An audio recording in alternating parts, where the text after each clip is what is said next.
Hai mayam ngasi February gi tang nipan 2025 thangja numit nungdilgi akhoi numidang waram gi pung ahum tarakadore ahak akhoi gi mohori kem ta leriba yumthong mari khaktu maitei yumthong mari khaktu changjaram me haraga thogle haraga awang pangna akhoi kilometer mari rom akhoi gi akhoi gi e-rickshaw mada tongaga lakjaraga olokbari tinali haidana mafam amma lei olokbari tinali sidagi akhoi gi sigi kainoda somda khijitang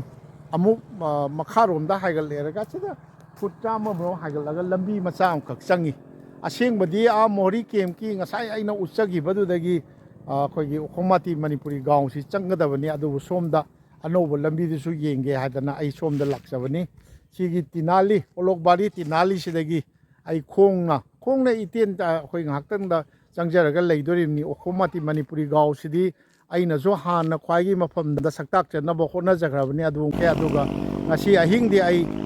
Ukhamati Manipuri Gaon da ai lecture ga hayeng ayuk haigatcharaga mathang karomda chatpa haidu ai amuk tawjage ai Ukhamati Manipuri Gaon yoraga amuk pawdam jarake saigi akhoi lamjau da ge haijalakpa lambi gi paring si akhoi khara sangna kilometer amarom laga inang nang na hai adu nakte kilometer ama helam ta ya hojiksi nungthil gi pung 3 makhai numidang waram gi pung 3 makhai tasle ai Ukhamati si yoksinjare Ukhamati si aina haijagi bani masi 1950s gi matamda somda kogi highway national highway akogi pasighat ka takriba akogi Dhemaji town ga takriba sigi national highway si sema matamda Manipur dagi su mystery kari mayam yaujan masaysa akogi wangkhai dagi hai ai hangbada ai hangudre amtang hanguradi chap chana khangadabani wangkhai mayum jati sor kawba amana akogi head mansion oibajani akogi uku gumba kari gumba sabagi adu saba saysa mana masidi misingi lamnina misingi head haitare village songi head sida yam luna tawbibajani contractor su oiba ado mangonda mana lam ama pibiyo haiduda Ukhamati Manipuri Basti Manipuri Gaon leiriba mafamsi mana jati source da pirambani hai ado jati source na akogi mi atai maruk mapangsin tawraga mathang tawraktana yum hojiksi hek tungda leiriba sidagi maitai yum haure ado maitai nupi amasu famdana leire ai mathang ai chakchage aduni ado Ukhamati gi ai mangjauna thamgaibanina yamna koithokchararoige ado masigi khungangsida akhoi 2022 dasu lakcharame ga haido akhoi MST bus ama wairaga akhoi mini phurom hojai lanka gi oja joy babu na chingba yauna imphal dagi MU gi satra na chingba yauraga seisa moigi community hall macham le dai da seminar na chingba isei nongmai ibema irai leima sogwai jamgi isa kenoga tawbani adu lakana akhoi Manipuri culture kari sing akhoi sidaisa leiba miyamda uhannanaba masi aina ahanba lakpaduda thungba yumdu mali o si bimol hoyi yumlo ibema bimol gi manaw nupi ama thengnare bimol di leiramo leibro asomdagi changge noi zeida askarino kari pambi kari dalchini pambi ra kaino gul miris ra kaino yam phajana hau bani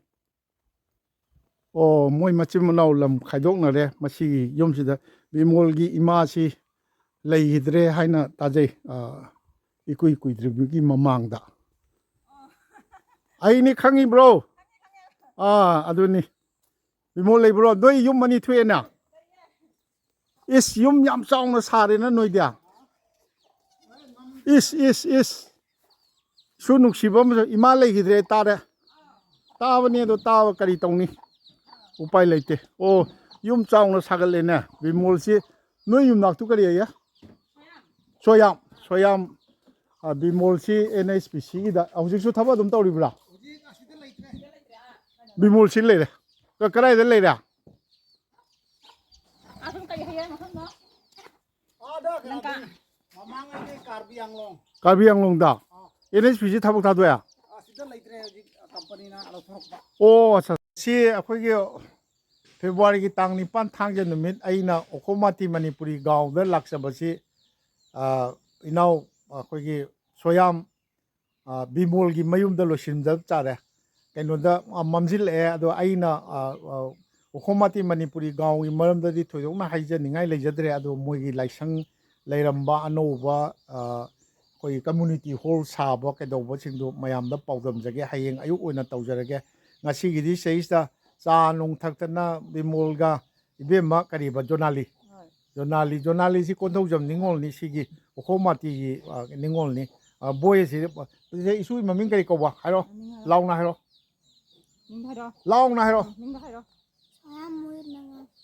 soya mohit mangang so hapaliba yampai very good adumaina soya mohit mangang aina hai aduni sumain tawdana sing ayai kesu kaide aiju manindra konsam manindra sing airambado adu manindra konsam maina tawrisidi seida aina ahanba laksagi 2018 da laksagi bodo bimolgi ima ibe mana yam harau ta yamna ibe malayramni ko layramni cha ising thongaga yambung Indramani Rajkumar ibani saksagi malaikai gi mayam Ukhamati gi nupi sing tholaktana keno tawdana photo ga namdana aina khabar daga hapchagibni ngasi gi oinadi ndawram osilakpa sida mafam sida inau bire bimol gi mayum sida bimol gi mayunga yam phajana saramme ado moigi kari gulmiris niko horombodo gulmiris phajana ho lupa lising kun muthra phangya hai imana tambada matamduda sahi gi oina ado gulmiris pambi du khara sigra ya yongchak kadi yam phajana tawrine yongchak di yam phajana pali ado kun gi maramdadi hayeng ayuk angan mada tawjaraga ai hayeng gi numita ai thajok chakadorimni ado ngasi gi oinadi ai Ukhamati lakpaje Ukhamati yaure haijabasi koi soyam birengi mayum bimolgi mayumda loire losinjage ngasi oinadi haijaraga ai losinjari khoi meyam ngasi February gi tang 8 nongmaijing numit ai ngarang thungjaba tang 9 da Ukhamati Manipuri Gaon da thungjabado ahanba thongal changjarakpa akoigi soyam bimol aigi magi mache aigi marup aigi bhai akoigi tharojam tombi hedana aigi khurai konsam irei kaigi driver oramani ngasidi lairamlen pangbi khare mana lowba aduna aingonda ibai kaubiba adagi magi imau ibema haitare jonali nasu aingonda mamo kaubiba magi mayumda ai thungjaraga ngasi akoigi ngasi numit asida Ukhamati gi chawrakpa hanasu masak takchagrabani adubu ai nahakna ahanba 2018 da lakchagiba adugi matungda amu 2022 da mayam akoi marup mapangsing akoi paisa khainaraga MST gi bus amada tawraga hojai lankaromdagi akoigi ojajoy babu na chingba tawraga akoi mi nifurom punna lakchagraga seista akoina Manipuri khunjida ista yam tamna leiriba Ukhamati ase hauji yum maitai yum kunthra taruk aduga sakhum thokpadi dimpu muk surabjani adu gi mafam sida akoina Manipuri culture adagi maitai lon adagi kari tawbagi akoina yam akanba wahi kaya akoi haijarambani madugi ahongba lakpasing ai thamjage mathang ado yam nungaijaba khoigi isenupa haitare bimolgi soyam bimolgi mayum sida ahanba thongal ni Ukhamati Manipuri Gaon si changakpa matam sida ado Ukhamati Manipuri Gaon haisi haujikti mokoi settlement revenue record ta map ta khogi Shyamguri Manipuri haina leibanina mokoi anouba saba sanglen singda ai uchage NHPC na akoina 2022 da laksaba matamduda akoigi NHPC gi official maitai macha manager ga oibasing lakpidana tawbada akoina yam kanna kariuma amadi haina tawjaba ai ko na uchage ado ngasi hujik ai isenupa soyam bimolgi mayumda thungba seja yam nungaijaba Assam gi oina atai mafam ai ngasi bawda akoigi handaki khongchat sida chacharakpa sida di thengnajadriba ado atai khojai da kari da di adum thengnajaraba akoigi Assam sarkar gi thodau khara ꯌꯥꯝꯅ ꯑꯩꯈꯣꯏꯅ ꯌꯥꯝꯅ ꯀꯜꯂꯛꯆꯕ ꯅꯤꯡꯉꯥꯏ ꯑꯣꯏꯕ ꯊꯧꯗꯣꯛ ꯈꯔ ꯑꯩ ꯇꯝꯖꯒꯦ ꯏꯕꯦꯝꯃ ꯏꯃꯧ ꯏꯕꯦꯝꯃ ꯖꯣꯅꯥꯂꯤꯅꯤ ꯑꯦꯁ ꯌꯥꯝꯅ ꯌꯨꯝꯒꯤ ꯏꯆꯥ ꯏꯃꯧꯁꯤꯡꯅ ꯇꯧꯕꯤꯕꯗꯒꯤ ꯍꯦꯟꯅ ꯂꯨꯅ ꯇꯧꯕꯤꯔꯦ ꯀꯩꯅꯣ ꯃꯅꯥꯎꯅꯨꯄꯥ ꯕꯤꯁ꯭ꯋꯖꯤꯠꯀꯤ ꯀꯩꯅꯣꯅꯤ ꯄꯥꯛꯄꯤ ꯅꯪ ꯅꯃꯤꯡ ꯑꯝꯇ ꯍꯥꯏꯌꯨ ꯌꯥꯗ꯭ꯔꯦ ꯃꯃꯤꯡ ꯍꯥꯏꯗꯦ ꯍꯣꯔꯦꯟ ꯄꯨꯄꯨꯅ ꯍꯧꯕꯤ ꯂꯩꯕꯤꯔꯛꯀꯦ ꯍꯥꯏꯔꯒ ꯑꯗ ꯑꯩꯅ ꯁꯤꯗꯩꯗ ꯆꯪꯖꯔꯛꯄꯁꯤꯗ ꯌꯥꯝ ꯅꯨꯡꯉꯥꯏꯖꯩꯁꯦ ꯁꯤꯗꯩꯗ ꯑꯩꯈꯣꯏꯒꯤ ꯕꯣꯔꯥꯅ ꯀꯨꯞꯄꯒ ꯂꯩꯔꯤꯁꯤ ꯁ꯭ꯀꯨꯇꯤꯅꯤ ꯑꯍꯟꯕꯅꯤ ꯃꯆꯥꯅꯨꯄꯤ ꯑꯍꯟ ꯀꯔꯤꯕ ꯃꯃꯤꯡ ꯀꯔꯤ ꯁꯣꯌꯥꯝ ꯕꯤꯖꯦꯇꯥ ꯀꯧꯕꯤ ꯍꯧꯖꯤꯛ ꯍꯧꯖꯤꯛꯅ ꯀꯩꯅꯣ ꯙꯦꯃꯥꯖꯤꯗ BSc ꯀꯔꯤ ꯏꯌꯔꯅꯣ 6 ꯁꯦꯃꯤꯁꯇꯔꯅꯦꯕ 6 ꯁꯦꯃꯤꯁꯇꯔ ꯇꯝꯃꯤꯕꯤ BSc 6 ꯁꯦꯃꯤꯁꯇꯔ ꯇꯝꯃꯤꯕꯤ ꯀꯔꯤ ꯃꯃꯤꯡ ꯑꯃ ꯍꯧꯖꯤꯛꯀꯤꯗꯣ ꯕꯤꯖꯦꯇꯥꯅ ꯀ꯭ꯂꯥꯁ 12ꯇ ꯐꯪꯉꯤꯁꯦ 12ꯇ ꯑꯁꯥꯝ ꯁꯔꯀꯥꯔꯅ ꯐꯥꯔꯁ ꯗꯤꯕꯤꯖꯟ ꯄꯥꯁ ꯇꯧꯔꯒ ꯐꯥꯔꯁ ꯗꯤꯕꯤꯖꯟ ꯄꯥꯁ ꯇꯧꯕ ꯂꯣꯏꯅꯃꯛ ꯄꯤꯔꯤꯔ ꯕꯤꯃꯣ ꯐꯥꯔꯁ ꯗꯤꯕꯤꯖꯟ ꯄꯥꯁ ꯇꯧꯕ ꯂꯣꯏ ꯄꯤꯕ꯭ꯔꯥ ꯅꯠꯇ꯭ꯔꯒ ꯗꯤꯁꯇꯤꯡꯁꯟ ꯁꯕꯖꯦꯛ ꯌꯥꯎꯕꯗ ꯄꯤꯔꯤꯔꯥ ꯐꯥꯔꯁ ꯗꯤꯕꯤꯖꯟꯈꯩꯗ ꯁ꯭ꯀꯨꯇꯤ ꯄꯤꯕ ꯑꯗꯒꯤ ꯀꯝꯄ꯭ꯌꯨꯇꯔꯅ ꯀꯌꯥ ꯀꯥꯕꯗ ꯃꯦꯇ꯭ꯔꯤꯛ ꯊꯥꯕꯗ ꯀꯝꯄ꯭ꯌꯨꯇꯔ ꯑꯃꯃꯝ ꯗꯤꯁꯇꯤꯡꯁꯟ ꯐꯪꯕ ꯂꯦꯇꯔ ꯁꯕꯖꯦꯛ ꯃꯔꯤꯗ ꯁꯤ ꯅꯨꯄꯥ ꯕꯤꯃꯣꯜꯅꯤ ꯑꯗꯒꯤ ꯁꯤꯃ ꯁꯤꯒꯨꯝꯕ ꯀꯩꯅꯣꯁꯤꯕꯨꯗꯤ ꯀꯁꯥꯔꯣꯝꯗ ꯑꯗꯒꯤ ꯈꯨꯖꯥꯏꯔꯣꯝꯗꯗꯤ ꯊꯦꯡꯅꯖꯔꯦ ꯈꯨꯖꯥꯏꯗ ꯏꯅꯥꯎ ꯅꯣꯡꯊꯣꯝꯕꯝ ꯕꯤꯅꯣꯗ ꯕꯤꯍꯥꯔꯤ ꯑꯩꯈꯣꯏ ꯑꯁꯥꯝꯒꯤ ꯐꯣꯔꯦꯁ ꯗꯤꯄꯥꯔꯠꯃꯦꯟꯇ DFO ꯑꯣꯏꯕꯤꯔꯝꯕꯒꯤ ꯃꯆꯥꯅꯨꯄꯤ ꯌꯥꯏꯃ ꯕ꯭ꯌꯨꯇꯤꯁꯨ ꯐꯪꯗꯅ ꯃꯥꯒꯤ ꯁ꯭ꯀꯨꯇꯔꯗꯣ ꯑꯩꯅ ꯍꯣꯖꯥꯏ ꯆꯠꯂꯗꯤ ꯑꯩꯒꯤꯗꯧꯅ ꯑꯗꯨꯝ ꯁꯤꯖꯤꯟꯅꯩ ꯁꯤꯃ ꯂꯩꯔꯦ ꯃꯁꯤꯃ ꯌꯥꯝ ꯀꯜꯂꯛꯆꯕ ꯑꯁꯥꯝ ꯁꯔꯀꯥꯔꯅ ꯇꯧꯔꯤꯁꯦ ꯑꯁꯥꯝꯗ ꯇꯧꯔꯤꯁꯤ ꯁ꯭ꯀꯨꯜꯁꯤ ꯁꯥꯇ꯭ꯔ ꯌꯥꯝꯃꯤ ꯑꯗꯒꯤ ꯏꯆꯦꯅꯨꯄꯥ ꯕꯤꯃꯣꯜꯅ ꯁꯦꯝꯃꯤꯕ ꯁꯥꯏꯀꯜꯁꯦ ꯃꯆꯥꯅꯨꯄꯤ ꯁꯨꯁꯤꯂꯥꯗꯨ ꯀꯥꯏ ꯆꯠꯈ꯭ꯔꯦ ꯁꯨꯁꯤꯂꯥ ꯑꯃꯨꯛꯇ ꯂꯥꯎꯅ ꯑꯃꯨꯛꯇꯒ ꯆꯦꯜꯂꯛꯑꯣ ꯆꯦ ꯃꯣꯏ ꯀ꯭ꯂꯥꯁ 9 ꯀꯥꯕ ꯁꯥꯇ꯭ꯔ ꯁꯥꯇ꯭ꯔꯤ ꯂꯣꯏꯅꯃꯛꯇ ꯁꯥꯏꯀꯜ ꯑꯃꯃꯝ ꯄꯤ ꯑꯩꯅ ꯆꯦ ꯁꯨꯁꯤꯂꯥꯅꯤ ꯅꯣꯏ ꯂꯣꯏꯅꯃꯛ ꯅꯨꯄꯥ ꯅꯨꯄꯤ ꯂꯣꯏ ꯄꯤꯔꯤꯔꯥ ꯁꯔꯀꯥꯔꯒꯤ ꯁ꯭ꯀꯨꯜꯗ ꯇꯝꯕ ꯂꯣꯏꯅꯃꯛ ꯁꯤ ꯌꯦꯡꯉꯣ ꯑꯉꯛꯄꯅꯤ ꯁꯤ ꯑꯗꯒꯤ ꯑꯩꯈꯣꯏꯅ ꯂꯝꯗ ꯑꯁꯥꯝꯒꯤ ꯃꯐꯝꯁꯤꯗ ꯆꯠꯆꯕꯁꯤꯗ ꯁ꯭ꯀꯨꯜꯒꯤ ꯀꯝꯄꯥꯎꯟꯁꯤꯡꯅ ꯐꯖꯔꯤꯕ ꯁ꯭ꯀꯨꯜ ꯕꯤꯜꯗꯤꯡꯁꯤꯡꯅ ꯅꯥꯜꯂꯤꯕ ꯑꯗꯩ ꯁꯥꯇ꯭ꯔꯁꯤꯡꯅ ꯌꯥꯝꯃꯤꯕ ꯑꯩꯈꯣꯏ ꯃꯅꯤꯄꯨꯔꯗ ꯑꯣꯖꯥꯅ ꯃꯁꯤꯡ ꯍꯦꯟꯕ ꯁ꯭ꯀꯨꯜ ꯀꯌꯥꯁꯨ ꯌꯥꯎꯔꯤ ꯇꯧꯔꯤꯁꯦ ꯌꯥꯝꯅ ꯏꯀꯥꯏꯅꯤꯡꯉꯥꯏꯅꯤ ꯑꯗꯒꯤ ꯎꯈꯣꯡꯃꯥꯇꯤꯗ ꯂꯥꯛꯆꯕꯒꯤ ꯌꯥꯝ ꯅꯨꯡꯉꯥꯏꯖꯕ ꯑꯃꯅ ꯃꯣꯏ ꯅꯪ ꯅꯃꯤꯡꯗꯣ ꯑꯃꯨꯛꯇ ꯍꯥꯏꯔꯣ ꯄꯨꯄꯨꯗ ꯌꯦꯡꯕꯤꯌꯨꯀꯣ ꯑꯩꯈꯣꯏꯅ ꯑꯗꯒꯤ ꯕꯤꯃꯣꯜꯁꯨ ꯈꯔ ꯃꯩꯇꯩꯒꯤꯗ ꯈꯔ ꯁꯦꯔꯤꯌꯁ ꯑꯣꯏꯖꯕ ꯑꯃꯨꯛꯇ ꯍꯥꯏꯔꯛꯑꯣ ꯁꯣꯌꯥꯝ ꯃꯣꯍꯤꯠ ꯃꯉꯥꯡ ꯍꯥꯏꯃꯤ ꯑꯩ ꯅꯍꯥꯟꯈꯩ ꯚꯥꯞ ꯇꯧꯖꯗꯦ ꯉꯁꯤꯗꯒꯤꯗꯤ ꯑꯁꯥꯝꯒꯤ ꯑꯩ ꯈꯣꯡꯆꯠꯁꯤदा ꯉꯝꯖꯔꯤꯈꯩ ꯑꯩ ꯆꯠꯆꯒꯦ ꯈꯟꯖꯕꯁꯤꯗ ꯊꯦꯡꯅꯕ ꯃꯃꯥ ꯃꯄꯥ ꯑꯉꯥꯡꯁꯤꯡꯗ ꯌꯨꯝꯅꯥꯛ ꯁꯥꯒꯩ ꯈꯛꯇ ꯅꯠꯇꯅ ꯌꯦꯛ ꯁꯂꯥꯏ ꯑꯩꯒꯤ ꯁꯂꯥꯏ ꯑꯗꯨꯅꯤ ꯀ ꯍꯥꯏꯁꯨ ꯈꯪꯍꯟꯅꯕ ꯍꯣꯠꯅꯕꯤꯌꯨ ꯍꯥꯏꯕꯁꯤꯃ ꯍꯥꯏꯖꯒꯦ ꯁꯤꯅꯤ ꯌꯥꯝ ꯅꯨꯡꯉꯥꯏꯖꯕ ꯑꯩ ꯃꯊꯪ ꯑꯩꯍꯥꯛꯅ ꯑꯍꯥꯟꯕ 2012ꯇ ꯂꯥꯛꯆꯔꯝꯕ ꯑꯩꯈꯣꯏꯒꯤ ꯏꯆꯦꯅꯨꯄꯥ ꯕꯤꯃꯣꯜꯒꯤ ꯏꯃꯥ ꯏꯕꯦꯝ ꯑꯗꯨ ꯆꯍꯤ ꯀꯌꯥ ꯁꯨꯈ꯭ꯔꯦ ꯂꯩꯈꯤꯗꯕ ꯆꯍꯤ ꯑꯃꯇ ꯉꯥꯏꯔꯤꯕ ꯅꯠꯇ꯭ꯔꯣ ꯑꯣ ꯆꯍꯤ 2 ꯍꯥꯏꯗꯤ ꯑꯩꯈꯣꯏꯅ ꯂꯥꯛꯑꯝꯃꯒ ꯏꯀꯨꯏ ꯀꯨꯏꯗꯅ ꯏꯃꯥ ꯏꯕꯦꯝ ꯑꯗꯨ ꯂꯩꯈꯤꯗ꯭ꯔꯦ ꯕꯕꯥꯗꯤ ꯑꯩꯈꯣꯏꯅ ꯂꯥꯛꯄ ꯃꯇꯝꯗꯁꯨ ꯂꯩꯈꯤꯗ꯭ꯔꯕ ꯃꯥꯜꯂꯦꯀꯣ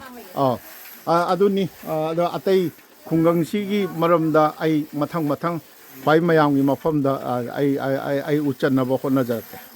33 ꯌꯨꯝ 33 ꯂꯩꯕ ꯍꯧꯖꯤꯛꯁꯤ ꯌꯨꯝ 33 ꯂꯩꯕ ꯑꯩꯈꯣꯏꯒꯤ ꯁ꯭ꯌꯥꯝꯒꯨꯔꯤ ꯃꯅꯤꯄꯨꯔꯤ ꯒꯥꯎꯟꯅꯤ ꯍꯥꯟꯅ ꯎꯈꯣꯃꯥꯇꯤ ꯍꯥꯏꯔꯒ ꯈꯪꯅꯔꯝꯕ ꯑꯗꯣ ꯁꯤꯗꯩꯁꯤꯗ ꯗꯨꯀꯥꯟꯒꯁꯨ ꯂꯩ ꯌꯨꯝꯁꯤꯡꯁꯤ ꯍꯧꯖꯤꯛ ꯁꯔꯀꯥꯔꯒꯤ ꯊꯕꯛ ꯇꯧꯕ ꯑꯣꯖꯥ ꯑꯣꯏꯕ ꯌꯥꯎꯔꯦ ꯑꯉꯥꯡꯁꯤꯡ ꯉꯁꯥꯏ ꯑꯩꯅ ꯎꯠꯆꯈꯤꯕ ꯕꯤꯃꯣꯜꯒꯤ ꯃꯆꯥꯅꯨꯄꯤ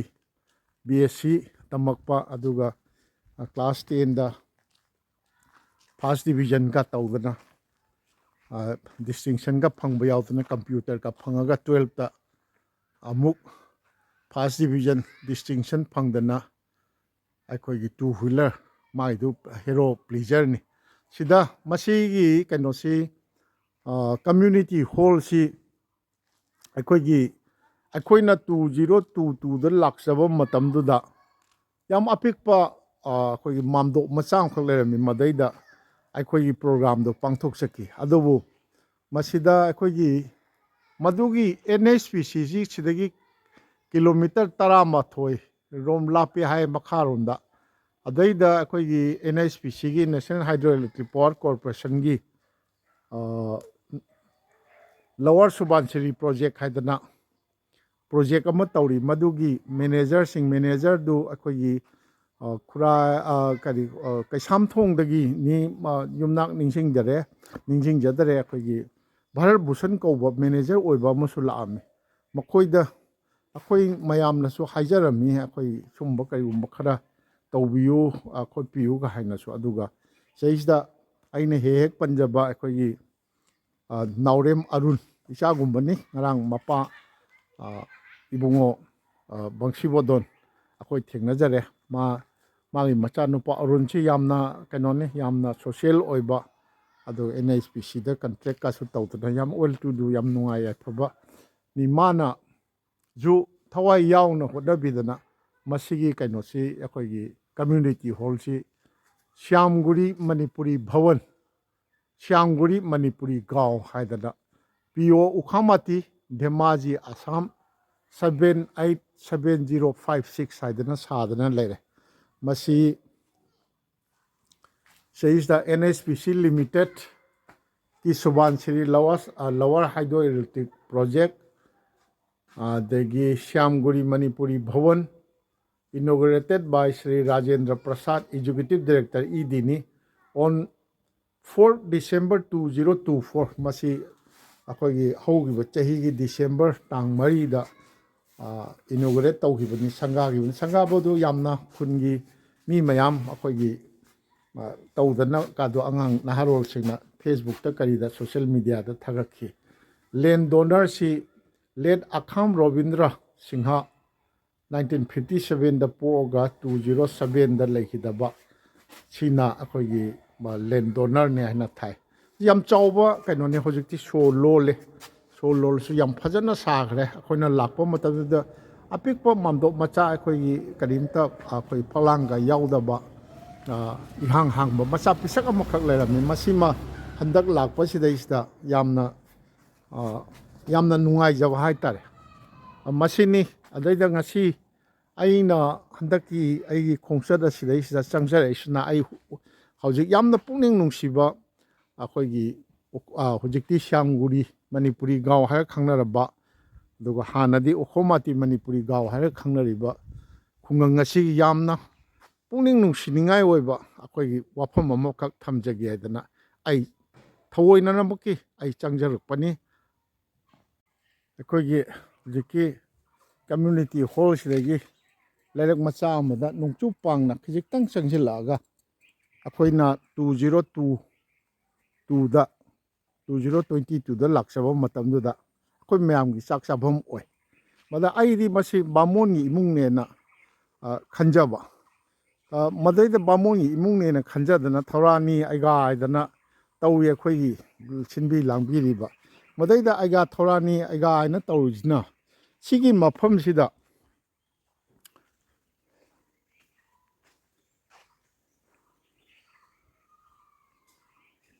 ꯅꯣꯏ ꯕꯕꯥ ꯂꯩꯇ꯭ꯔꯣ ꯁꯤꯗꯩꯁꯤꯗ ꯂꯥꯏꯁꯪ ꯑꯃꯈꯛ ꯂꯥꯏꯁꯪ ꯃꯆꯥ ꯑꯃꯈꯛ ꯌꯥꯝ ꯅꯨꯡꯁꯤꯕ ꯑꯃꯈꯛ ꯂꯥꯏꯁꯪ ꯃꯆꯥ ꯑꯃꯈꯛ ꯂꯩꯔꯝꯃꯤ ꯃꯁꯤꯁꯤꯗ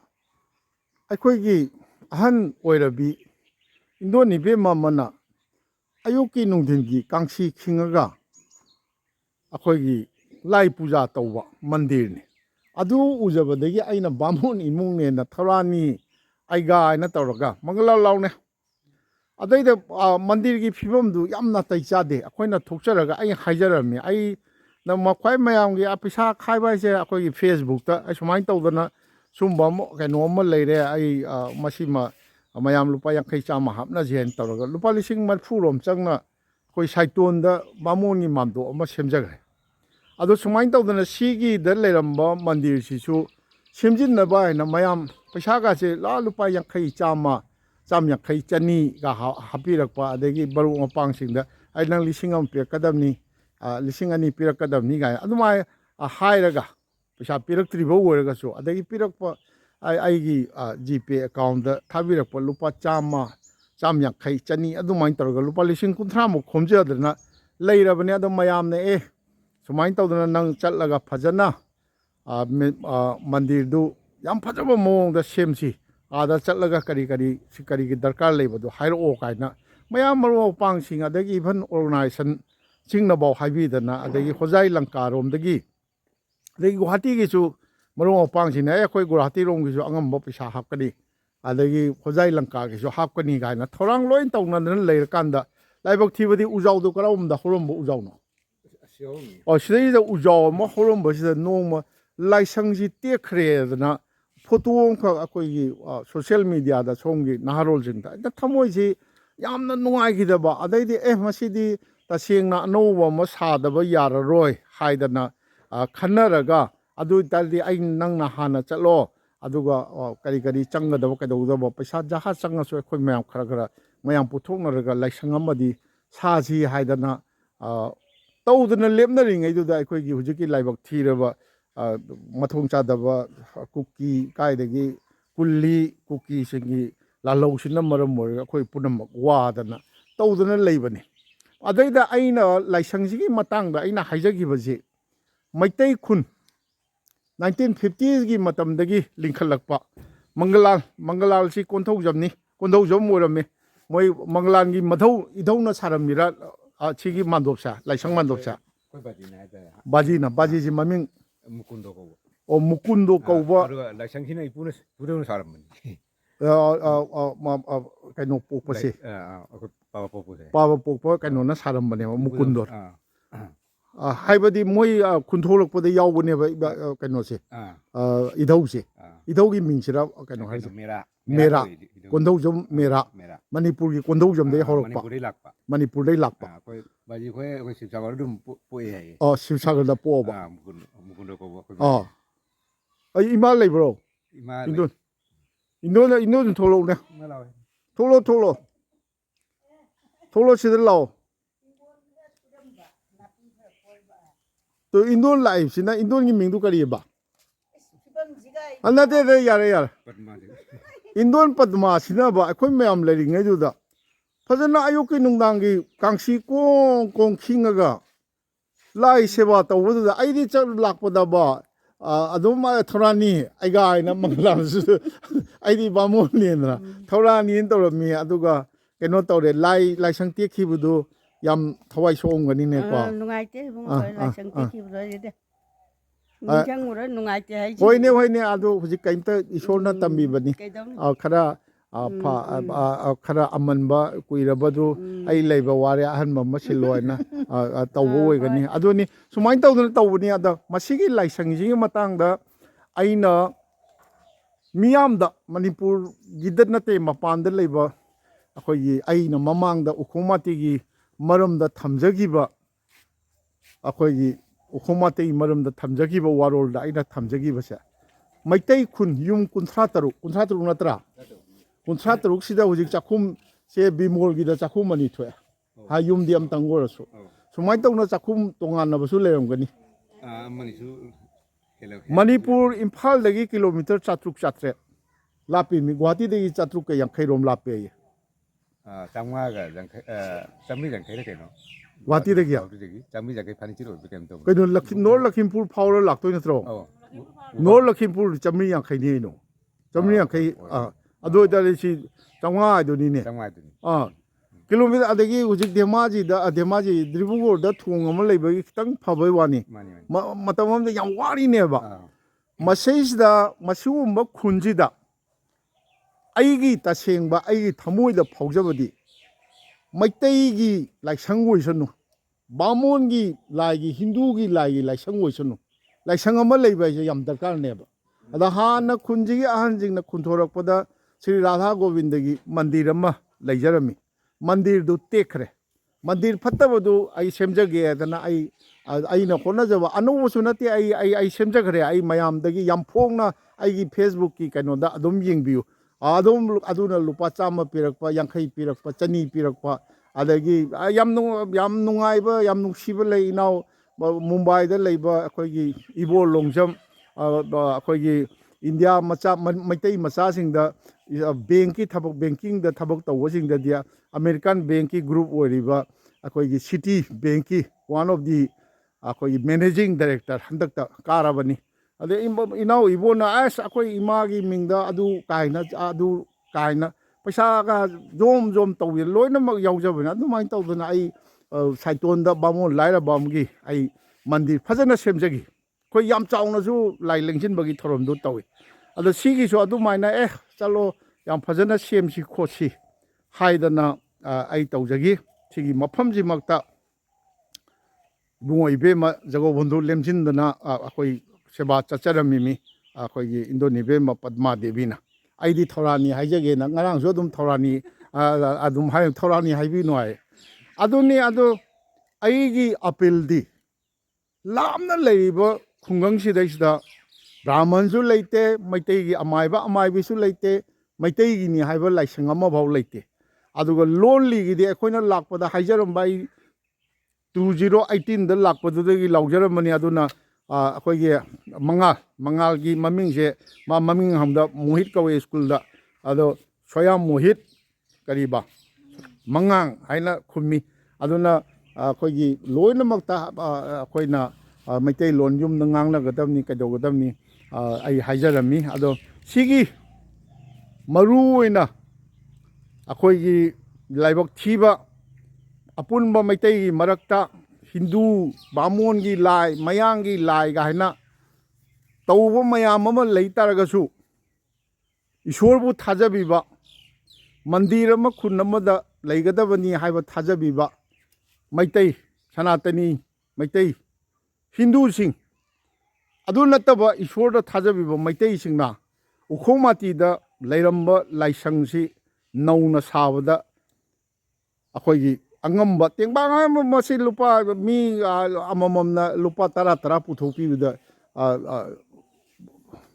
ꯃꯤ 10,000-20,000나 ꯄꯨꯊꯣꯛꯄꯤꯔꯗꯤ ꯏꯔꯥꯏ ꯂꯥꯏꯅ ꯁꯥꯖꯕ ꯄꯣꯠꯁꯛꯅꯤ ꯑꯗꯣ ꯍꯧꯖꯤꯛ ꯊꯧꯔꯥꯡ ꯇꯧꯗꯅ ꯂꯩꯔꯦ ꯌꯥꯝ ꯄꯥꯛ ꯁꯟꯅ ꯑꯩꯈꯣꯏ ꯍꯥꯏꯖꯔꯨꯕꯒꯤꯁꯨ ꯗꯔꯀꯥꯔ ꯂꯩꯇꯦ ꯃꯁꯤꯒꯤꯗꯃꯛꯇꯁꯨ ꯑꯩ ꯆꯪꯖꯔꯛꯄꯅꯤ ꯄꯩꯁా ꯑꯜꯔꯦꯗꯤ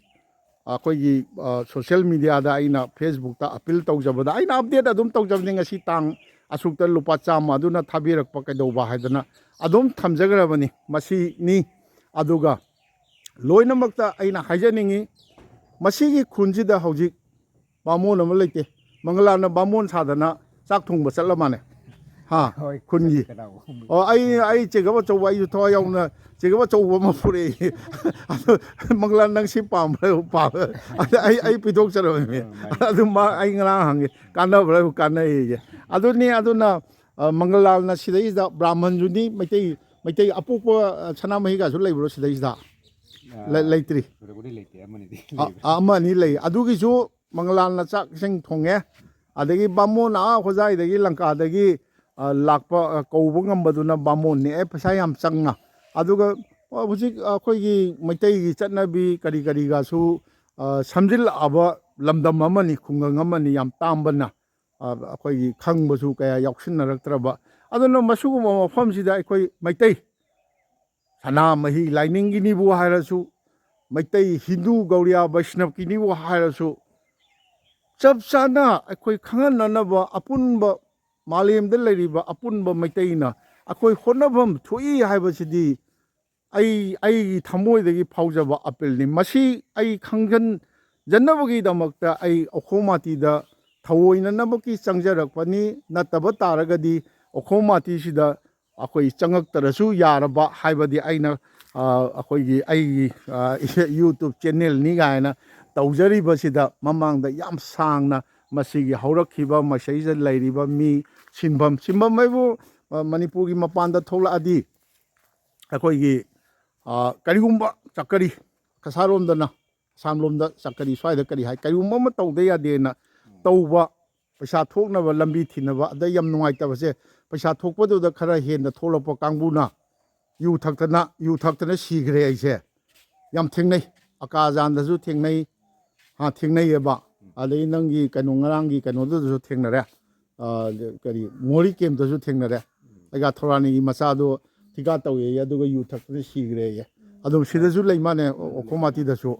ꯑꯗꯨꯃꯥꯏꯅ ꯇꯧꯋꯤ ꯑꯗꯨꯅ ꯃꯁꯤꯒꯤ ꯃꯐꯝꯁꯤꯗꯩꯁꯤꯗ ꯍꯤꯟꯗꯨꯒꯤ ꯂꯥꯏꯁꯪ ꯑꯃ ꯂꯩꯔꯝꯃꯤ ꯃꯗꯨꯒꯤ ꯂꯥꯏꯁꯪ ꯁꯥꯕꯁꯦ ꯑꯩꯅ ꯌꯥꯝ ꯆꯥꯎꯊꯣꯛꯅ ꯑꯩꯅ ꯊꯧꯗꯥꯡ ꯑꯩ ꯍꯥꯏꯖꯔꯝꯕꯅꯤ ꯃꯌꯥꯝ ꯑꯩ ꯁꯤ ꯂꯥꯏꯁꯪꯁꯤꯗꯤ ꯐꯖꯅ ꯁꯦꯝꯅꯦꯅ ꯃꯁꯤꯒꯤ ꯊꯧꯗꯥꯡꯁꯤꯃ ꯑꯩ ꯃꯔꯨꯞ ꯃꯄꯥꯡꯁꯤꯡ ꯑꯩꯍꯥꯛꯄꯨ ꯊꯥꯖꯕꯤꯕ ꯁꯛꯈꯪꯕꯤꯕ ꯃꯌꯥꯝꯒꯤ ꯃꯇꯦꯡꯅ ꯁꯥꯖꯔꯒꯅꯤ ꯑꯗꯨꯒ ꯑꯇꯩ ꯃꯁꯤꯗ ꯃꯩꯇꯩꯒꯤ ꯂꯥꯏꯁꯪꯁꯤꯡꯁꯨ ꯑꯃꯥꯏꯕ ꯑꯃꯥꯏꯕꯤ ꯈꯔ ꯊꯝꯅꯕꯗꯤ ꯃꯁꯤꯒꯨꯝꯕ ꯑꯄꯤꯜ ꯇꯧꯖꯕꯁꯦ ꯀꯌꯥ ꯊꯣꯏꯅ ꯇꯥꯕꯤꯗꯕ ꯃꯥꯜꯂꯦ ꯑꯩꯈꯣꯏꯒꯤ ꯇꯧꯔꯤꯁꯦ ꯍꯧꯖꯤꯛ ꯍꯧꯖꯤꯛ ꯑꯩꯈꯣꯏꯒꯤ ꯃꯅꯤꯄꯨꯔꯗ ꯇꯧꯔꯤꯕꯁꯦ ꯈꯔ ꯅꯨꯡꯉꯥꯏꯒꯗꯕ ꯃꯐꯝꯗ ꯀꯔꯤ ꯇꯧꯕꯗꯗꯤ ꯑꯗꯨꯝ ꯇꯧꯕ ꯑꯗꯣ ꯃꯁꯤꯅꯤ ꯑꯗꯣ ꯃꯁꯤ ꯎꯠꯆꯒꯦꯅ ꯇꯧꯕꯅꯤ ꯑꯗꯨꯒ ꯂꯥꯛꯑꯕꯅꯤꯅ ꯈꯨꯟꯒꯤ ꯃꯇꯣꯟꯂꯣꯝꯗ ꯈꯤꯖꯤꯛꯇꯪꯒ ꯎꯠꯆꯒꯦ ꯑꯩ ꯃꯁꯤꯗꯒꯤ ꯊꯣꯛꯆꯔꯒꯦ ꯃꯁꯤꯅꯤ ꯑꯩꯈꯣꯏꯒꯤ ꯀꯣꯟꯊꯧꯖꯝ ꯍꯧꯖꯤꯛ ꯍꯧꯖꯤꯛ ꯃꯪꯒꯂꯥꯟꯒꯤ ꯏꯃꯥ ꯏꯕꯦꯝꯃ ꯄꯗꯃꯥ ꯗꯦꯕꯤꯅ ꯂꯥꯠꯆꯔꯝꯕ ꯍꯧꯖꯤꯛꯇꯤ ꯀꯗꯥꯏꯗ ꯁꯦꯕꯥ ꯆꯠꯂꯤꯒꯦ ꯂꯥꯏꯁꯤꯡ ꯑꯣ ꯑꯣ ꯃꯥꯟꯗꯣꯞꯁꯤꯗ ꯂꯥꯏ ꯂꯦꯡꯁꯤꯜꯂꯒ ꯃꯆꯥ ꯑꯃ ꯈꯥꯖꯤꯜꯂꯒ ꯅꯨꯡꯇꯤꯒꯤꯗꯧꯅ ꯑꯗꯨꯝ ꯇꯧꯔꯤꯅꯦ ꯑꯣ ꯑꯣ ꯑꯣ ꯑꯣ ꯐꯩ ꯐꯩ ꯐꯩ ꯐꯩ ꯃꯔꯥꯏ ꯉꯝꯖꯅꯤ ꯁꯨꯝ ꯐꯔꯦ ꯐꯔꯦ ꯑꯗꯨꯅꯤ ꯑꯩ ꯁꯤꯗꯩ ꯊꯣꯛꯆꯔꯒ ꯂꯥꯛꯑꯕꯅꯤꯅ ꯈꯨꯟꯒꯤ ꯀꯩꯅꯣ ꯈꯤꯇꯪ ꯑꯩ ꯎꯠꯆꯒꯦ ꯑꯩꯈꯣꯏ ꯏꯅꯦꯝꯆꯥ ꯑꯩꯈꯣꯏ ꯄꯥꯎꯒ ꯄꯣꯛꯃꯤꯟꯅꯕ ꯏꯅꯦꯝꯆꯥꯒꯤ ꯑꯣ ꯀꯩꯌꯨꯝ ꯀꯩꯅꯣ ꯃꯣꯏ ꯁꯤꯅꯥꯝ ꯁꯤꯅꯥꯝꯒꯤ ꯏꯃꯨꯡ ꯑꯃ ꯂꯩꯔꯦ ꯁꯤꯁꯨ ꯏꯅꯦꯗꯨꯗꯤ ꯌꯥꯝ ꯂꯩꯇ꯭ꯔꯦ ꯅꯨꯡꯉꯥꯏꯅ ꯐꯩ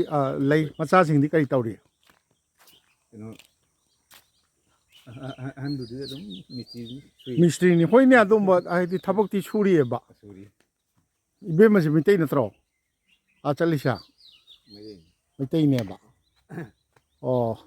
ꯆꯪꯉꯔꯣꯏꯁꯦ ꯑꯝꯍꯥꯅꯤ ꯆꯞ ꯃꯥꯟꯅꯩ ꯑꯩꯈꯣꯏꯒꯤ ꯂꯣꯟꯒꯤ ꯑꯩꯈꯣꯏꯅ ꯁꯣꯔꯣꯛꯇ ꯅꯍꯥꯔꯣꯜꯁꯤꯡ ꯑꯩꯈꯣꯏ ꯃꯌꯥꯝꯅ ꯉꯥꯡꯅꯒꯅꯣꯅ ꯆꯩꯖꯔꯝꯃꯦ ꯑꯩꯈꯣꯏ ꯊꯣꯏꯅ ꯉꯥꯡꯗꯔꯦ ꯑꯗꯩ ꯑꯉꯥꯡꯁꯤꯡꯁꯨ ꯌꯥꯝ ꯐꯖꯅ ꯃꯩꯇꯩꯂꯣꯟ ꯑꯉꯥꯡ ꯃꯆꯥꯁꯤꯡ ꯑꯩꯈꯣꯏꯒꯤ ꯀꯩꯅꯣꯗ ꯁꯥꯟꯅꯕ ꯃꯩꯇꯩꯂꯣꯟ ꯂꯣꯟꯗꯅ ꯁꯥꯟꯅꯕ ꯀꯩꯗꯧꯕ ꯂꯧ ꯌꯥꯝ ꯂꯩꯕ ꯃꯥꯜꯂꯤ ꯁꯤꯒꯤꯗꯤ ꯑꯩꯈꯣꯏꯒꯤ ꯆꯔꯨꯒꯤ ꯃꯄꯩ ꯂꯧ ꯈꯔ ꯂꯩꯔꯝꯒꯅꯤꯅ ꯏꯕꯦꯝꯃꯁꯤꯅ ꯀꯅꯥꯅꯣ ꯃꯥꯒꯤ ꯃꯆꯥꯅꯨꯄꯤ ꯂꯥꯏꯔꯤꯛ ꯇꯝꯕ꯭ꯔꯣ ꯇꯝꯃꯝꯃꯦ ꯑꯩꯈꯣꯏ ꯑꯔꯨꯟ ꯃꯥ ꯒꯣꯒꯥꯃꯨꯛꯇ ꯁꯨꯃꯥꯏꯅ ꯇꯧꯅ ꯂꯨꯍꯣꯡꯕ ꯑꯃꯒꯤ ꯆꯠꯂꯦꯅ ꯉꯁꯥꯏ ꯐꯣꯟ ꯇꯧꯔꯝꯃꯤ ꯂꯥꯛꯑꯦ ꯃꯥ ꯂꯥꯛꯄꯁꯤꯗ ꯉꯥꯏꯍꯥꯛ ꯃꯥꯏ ꯃꯌꯨꯝꯗ ꯆꯪꯈꯤꯁꯦ ꯍꯥꯏꯗꯅ ꯑꯃꯨꯛ ꯉꯥꯏꯍꯥꯛꯇꯪ ꯑꯃꯨꯛ ꯀꯩꯅꯣ ꯇꯧꯕ ꯇꯥꯏ ꯆꯪꯉꯒ ꯅꯣꯏ ꯑꯁꯥꯃꯤꯁꯗ ꯁꯥꯟꯅꯕ ꯌꯥꯔꯣꯏꯀꯣ ꯑꯁꯥꯃꯤꯁ ꯂꯣꯟꯗ ꯃꯩꯇꯩꯂꯣꯟꯗ ꯁꯥꯟꯅꯒꯗꯕꯅꯤ ꯀꯣ ꯈꯪꯉꯕ꯭ꯔꯥ ꯕꯨꯖꯤꯅꯤ ꯆꯪꯁꯤ ꯆꯠꯂꯣ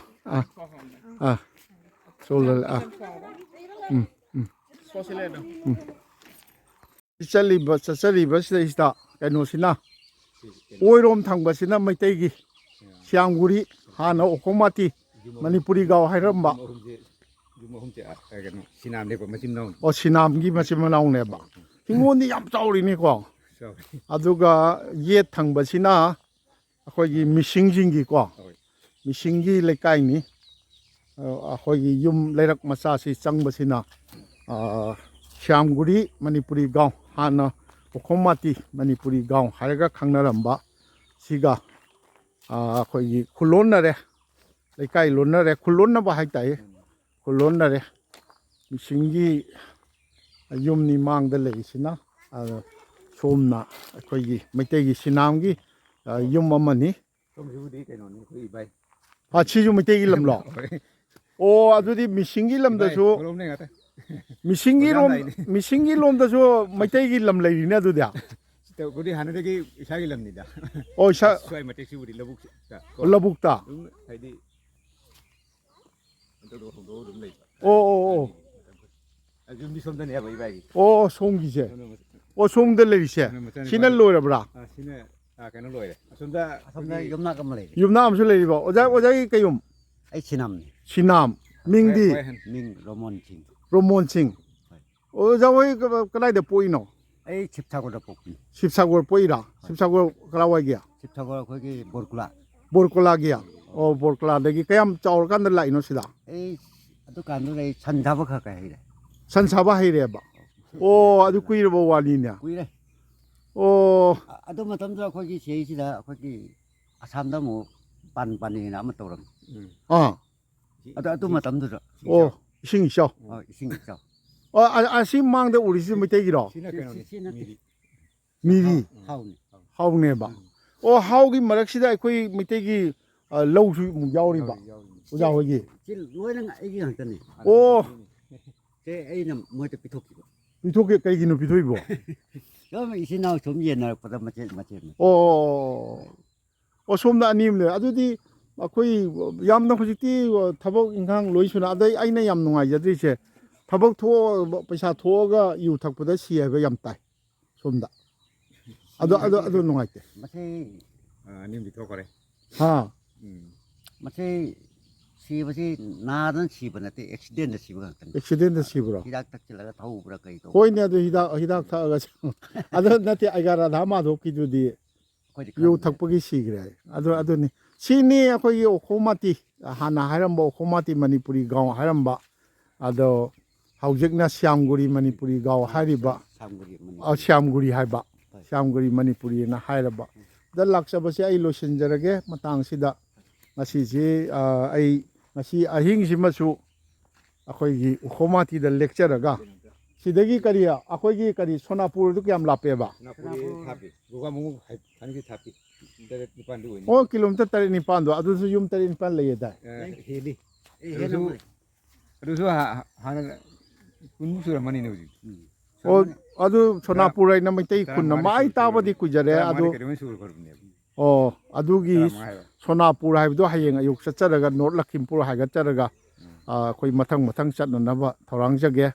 ꯉꯁꯤꯒꯤ ꯑꯣꯏꯅꯗꯤ ꯑꯩꯍꯥꯛꯅ ꯂꯥꯛꯆꯕ ꯉꯁꯥꯏꯒꯤ ꯑꯩꯒꯥ ꯀꯣꯟꯙꯧꯖꯝ ꯃꯪꯒꯂꯥꯜ ꯍꯣꯏꯒꯤ ꯂꯥꯏꯁꯪꯒꯤ ꯐꯤꯕꯝꯗꯨ ꯃꯌꯥꯝꯗ ꯇꯝꯖꯕ ꯑꯗꯨꯒꯤꯗꯃꯛꯇ ꯑꯩꯅ ꯊꯧꯔꯥꯡꯖꯔꯛꯈꯤꯕ ꯄꯟꯗꯨꯅ ꯂꯩꯔꯛꯄꯗꯨ ꯇꯧꯕꯒꯤꯗꯤ ꯃꯅꯤꯄꯨꯔꯒꯤ ꯂꯥꯏꯕꯛ ꯊꯤꯔꯕ ꯑꯋꯥꯕ ꯊꯧꯗꯣꯛꯁꯤꯅꯁꯨ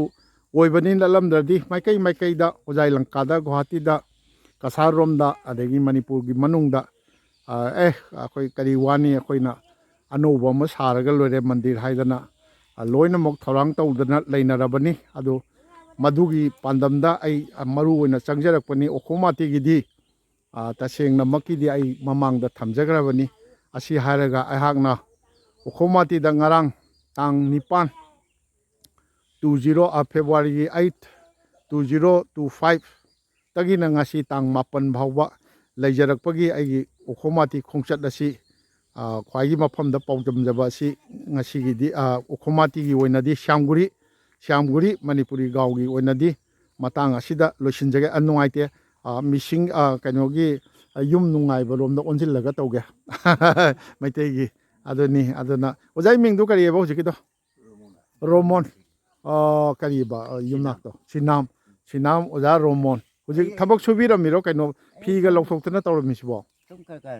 ꯑꯁꯤꯗꯤ ꯂꯣꯛꯇꯥꯡ ꯁꯪ ꯇꯥꯔꯦꯅꯦ ꯑꯁꯤꯗ ꯀꯅꯥ ꯂꯩꯔꯤꯅꯣ ꯁꯤ ꯑꯩ ꯏꯆꯥꯅꯤꯄꯥ ꯏꯇꯣꯟ ꯇꯣꯟꯕ ꯑꯃ ꯁꯣꯝꯅ ꯇꯣꯉꯥꯟꯅ ꯑꯩꯅ ꯑꯃꯨꯛ ꯄꯨꯊꯣꯔꯛꯏ ꯑꯣ ꯄꯨꯊꯣꯔꯛꯏꯕ ꯑꯣ ꯃꯣꯏ ꯃꯆꯤꯟ ꯃꯅꯥꯎ ꯁꯨꯝ ꯅꯪꯅ ꯂꯩꯃꯤꯟꯅꯔꯗꯤ ꯍꯣꯏ ꯃꯧꯁꯤꯡꯁꯤ ꯖꯨꯒꯣꯠ ꯍꯣꯏ ꯆꯥꯗꯦ ꯍꯣꯏ ꯍꯣꯏ ꯃꯧꯗꯒꯤ ꯈꯠꯅꯔꯦ ꯃꯆꯤꯟ ꯍꯣꯏ ꯃꯅꯥꯎꯗꯤ ꯈꯠꯅꯗꯦ ꯍꯣꯏ ꯑꯩꯈꯣꯏ ꯑꯣꯖꯥꯅ ꯀꯗꯣꯝꯒꯤ ꯑꯩ ꯏꯝꯐꯥꯜꯒꯤꯅꯤ ꯑꯗꯣ ꯑꯩ ꯀꯩꯅꯣꯁꯤ ꯑꯩꯒꯤ ꯁ꯭ꯌꯥꯝꯒꯨꯔꯤ ꯃꯅꯤꯄꯨꯔꯤ ꯒꯥꯎꯁꯤꯒꯤ ꯃꯔꯝꯗ ꯑꯩ ꯄꯥꯎꯗꯝꯖꯕꯁꯤ ꯃꯇꯥꯡ ꯑꯁꯤꯗ ꯂꯣꯏꯁꯤꯟꯖꯒꯦ ꯃꯍꯧꯁꯥꯒꯨꯝ ꯑꯩꯈꯣꯏꯒꯤ ꯁꯅꯊꯣꯡꯒꯤ ꯃꯅꯤꯟꯗ꯭ꯔ ꯀꯣꯟꯁꯝꯅ ꯇꯥꯕꯤꯔꯤꯕ ꯌꯦꯡꯕꯤꯔꯤꯕ ꯈ꯭ꯋꯥꯏꯒꯤ ꯃꯐꯝꯗ ꯑꯩꯈꯣꯏꯒꯤ ꯁ꯭ꯌꯥꯝꯒꯨꯔꯤ ꯃꯅꯤꯄꯨꯔꯤ ꯒꯥꯎ ꯍꯥꯟꯅ ꯎꯈꯣꯃꯥꯇꯤ ꯃꯅꯤꯄꯨꯔꯤ ꯒꯥꯎ ꯍꯥꯏꯅ ꯈꯪꯅꯕ ꯇꯥꯝꯅ ꯂꯩꯔꯤꯕ ꯑꯁꯥꯝꯒꯤ ꯙꯦꯃꯥꯖꯤ ꯗꯤꯁꯇ꯭ꯔꯤꯛꯀꯤ ꯃꯇꯥꯏꯗ ꯂꯩꯔꯤꯕ ꯈꯨꯡꯒꯪ ꯑꯁꯤꯗꯒꯤ ꯈ꯭ꯋꯥꯏ ꯃꯌꯥꯝꯕꯨ ꯑꯃꯨꯛꯀꯁꯨ ꯍꯟꯅ ꯅꯣꯜꯂꯨꯛꯆꯔꯤ